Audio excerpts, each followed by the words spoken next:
NFL 2090, Senator Johnson.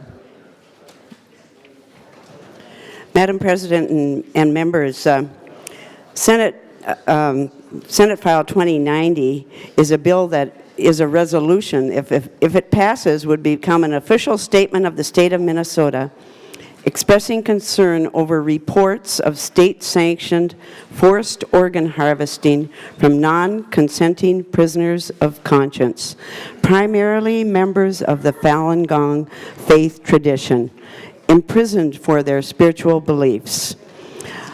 Members, I took this bill because two people came to approach me.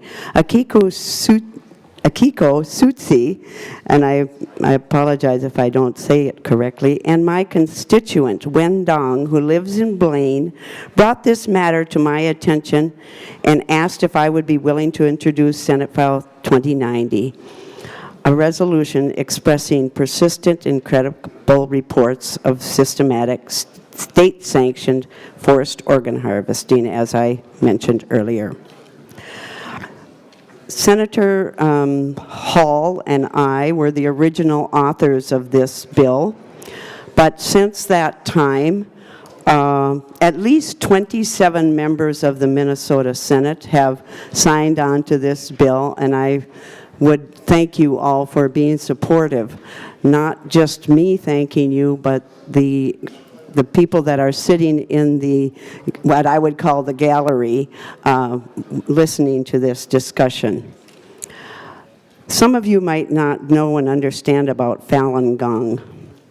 It's a Chinese spiritual practice, a system for improving mind and body rooted in thousands of years of traditional Chinese culture.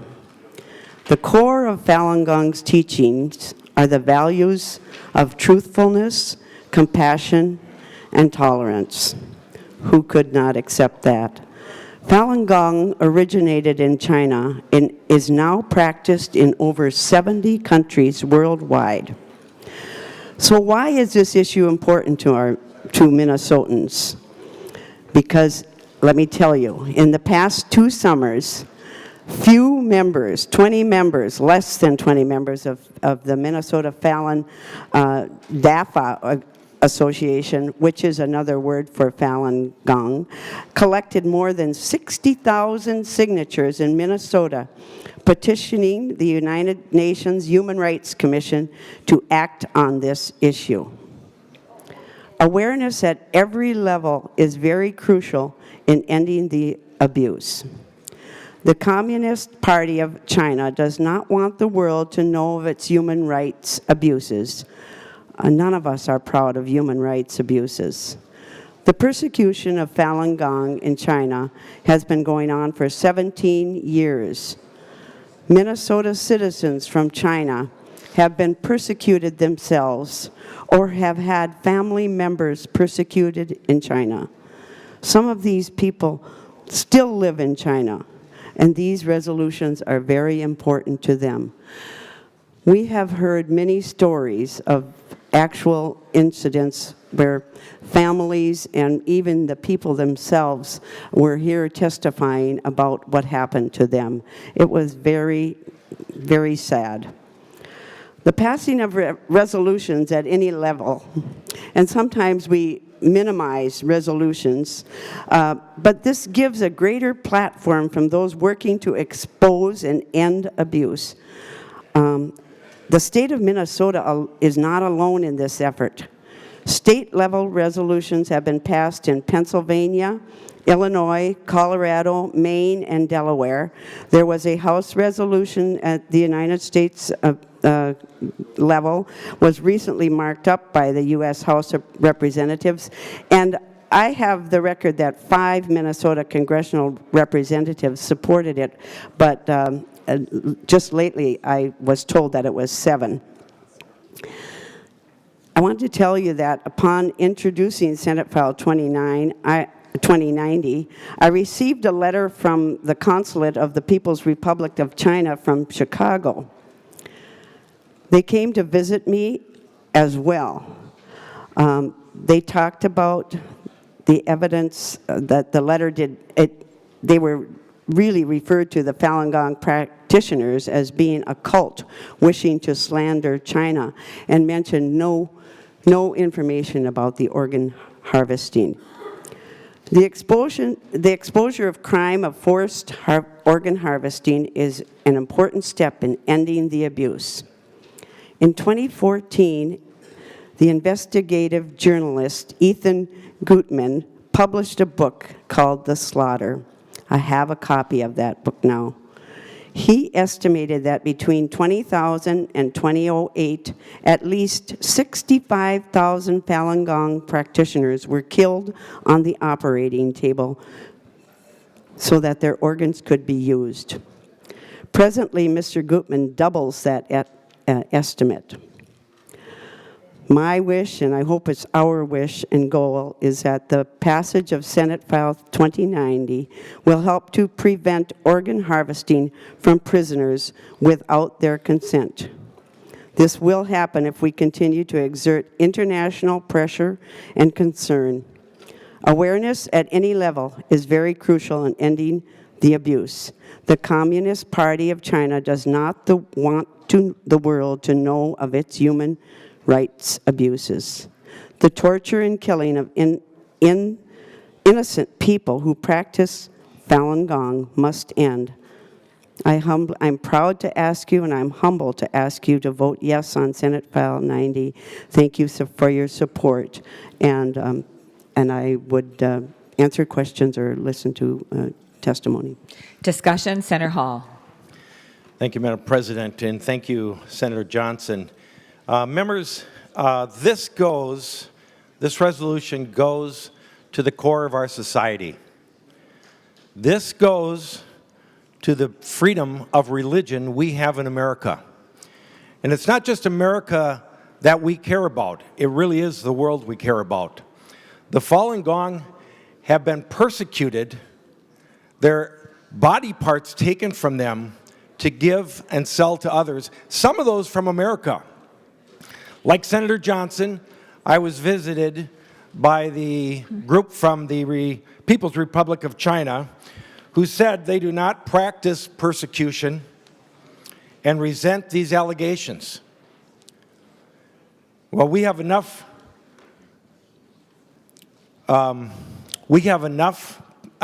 people that have given enough evidence that these things are going on, and we need to stop it. America is the land of the free. America, we believe in freedom of religion, freedom of our bodies, and that we should be a light shining against misjustice wherever it is, any place in the world. We are a country that believes each one of us have a voice. So I would ask for your support for this tragedy that goes on in the rest of the world, and especially the People's Republic of China, and vote yes on this resolution. Thank you. Is there any more discussion? Seeing none, the Secretary will give Senate File 2090 its third reading. Senate File Number 2090, a resolution expressing concern over persistent and credible reports of systematic, state-sanctioned forced organ harvesting from non-consenting prisoners of conscience. Secretary will take the roll.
All members having voted.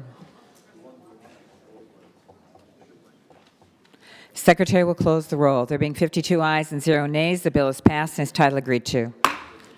The next bill on special orders is number 70 on general orders, Senate File 3367. Senator Sharon. Thank you very much, Madam President. This is another resolution, and I'm hoping that the Senate will find its way to support the resolution. It relates to a bill that is moving through Congress. It's called the Interest for Others Act. The Interest for Others Act, moving through Congress, allows an exclusion from a gross income for an individual for certain interest and money market fund dividends if they are donated to charity. The program is the brainchild of Bill Dolan, and I just want to tell you a little bit about Mr. Dolan because I think he is an example of a person who has had an extraordinary career, is very gifted in the area of dealing with such subjects as what to do with interest earnings, and how he has used those gifts to do something and create a solution to something that will create just a fabulous outcome for charities and for those people who are small donors, not big donors, but small donors. So I just want you to know that Mr. Dolan, who's the founder and president of the foundation that is taking up and managing the Interest for Others program, has worked as an attorney for the Securities Exchange Commission in Washington, D.C., has been in private practice in Minneapolis, has been an owner of a securities broker dealership, and he has been a securities investor, Protection Corporation trustee, and a trustee or a director of numerous nonprofits in the Minneapolis area. So Mr. Dolan has taken this expertise and partnered with Mr. John James, who is the chairman of this foundation, another Twin Cities lawyer, to press this legislation at the federal level. Mr. James is the original has been a part of the original Minnesota Limited Liability Company Act, and is the originator and developer of the Interest on Lawyer Trust Accounts program, which sends lawyer interest on lawyer trust accounts to charities. So he brings that expertise as well to promoting this bill at the federal level. So what we're asking you to do is to support the resolution that urges Congress to pass Interest for Others Act. And just briefly, I'll tell you what the act is so that you know what it is that you're supporting. As I said, it is an exclusion from gross income for certain interest and money market fund dividends that are donated to charity. The program allows a financial institution or a money market fund to make donations on behalf of an individual directly to a charity that's identified by the individual. The exclusion comes to the income, but cannot exceed $50 a year. And also, it's important to note that this income would not be reported as income to the individual, and therefore the donation cannot be used as an itemized charitable contribution or deduction. You might say, why are the banks interested in this? Because they have to do a lot of paperwork and reporting work, 1099 forms around very, very small amounts of interest. So what Mr. Dolan has put together is an opportunity for people who have very small amounts of interest earnings to be able to identify a charity that they will allow the bank to take that money, send it to this foundation, who then directs it to the charity that the individual identifies. And in order to implement that, so that money is not coming out of the donation and going to the administration of the program, a number of the group that is organizing this foundation seeks contributions from those organizations like U.S. Bank that has made a major contribution to help this group move forward the idea to be able to implement the program without taking money out of charitable deductions. And they have an interest in this because it reduces their costs in doing the paperwork around 1099s. And so I just really hope that you will recognize the contributions that many people have made in putting this program together, bringing together resources and expertise to allow very small contributors to direct their interests through their institutions to a defined charity. And with that explanation, I'll stand for any questions, but I certainly hope that you'll find your way to support this resolution. Is there any discussion? Seeing no discussion, the Secretary will give Senate File 3367 its third reading. Senate File Number 3367, a resolution urging Congress to take action on the Interest for Others Act of 2016. Secretary will take the roll.